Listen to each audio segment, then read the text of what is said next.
హిమాలయాల మధ్యలో తెల్లని మంచుతో మరిసిపోతున్న కైలాసపర్వతంపై ప్రశాంతంగా కూర్చొని ఉన్నారు పార్వతీదేవి. ఆమె పక్కనే ధ్యానంలో ఉన్నారు పరమశివుడు. ఆ రోజు పార్వతీదేవికి ఒక సందేహం కలిగింది. ఆమె మృదువుగా అడిగింది, స్వామీ, మీరు జగత్తుకే గురువు. మీలో ఎన్నో రహస్యాలున్నాయి. ఆ రహస్యాలనో నాకు చెప్తారా? శివుడు చిరునవ్వు నవ్వాడు. పార్వతీ, ఈ రహస్యాలు తెలిసినవారికి జీవితం మారిపోతుంది. వినడానికి సిద్ధమా?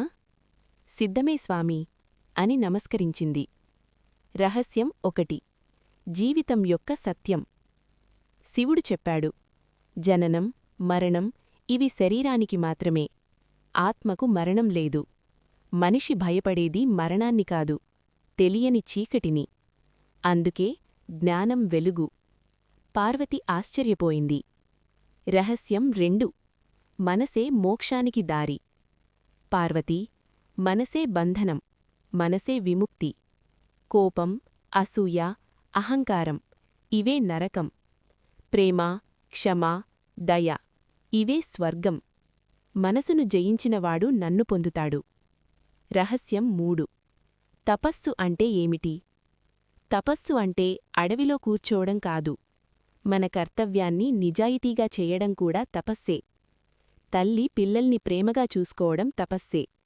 రైతు చెమటోడ్చి పంట పండించడం తపస్సే. ప్రతి మంచి పని నాకే పూజ. రహస్యం 4. భక్తి యొక్క మహిమ. భక్తి అంటే పెద్ద యజ్ఞాలు కాదు. ఒక చిన్న హృదయం సత్యంగా నన్ను పిలిస్తే నేను వెంటనే అక్కడికి వెళ్తాను. భక్తుడి కన్నీరు నా గంగ. ఓంకార రహస్యం. శివుడు కళ్ళు మూసుకొని ఓం అని ఉచ్చరించాడు.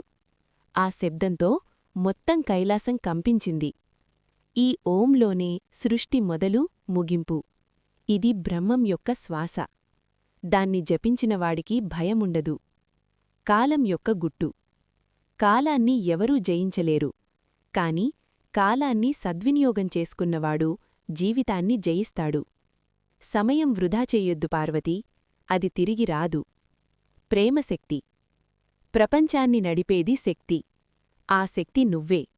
శివుడు శక్తి లేకుంటే శవం. పార్వతి నవ్వింది. శివుడన్నాడు, ప్రేమే సృష్టి, ప్రేమే మోక్షం. ఈ మాటలు విన్న పార్వతి ఆనందంతో కళ్ళు మూసుకుంది.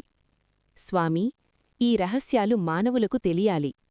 శివుడు ఆశీర్వదిస్తూ చెప్పాడు, ఎవరైతే ఈ జ్ఞానాన్ని వినిపిస్తారో వాళ్లు కూడా నా దూతలే.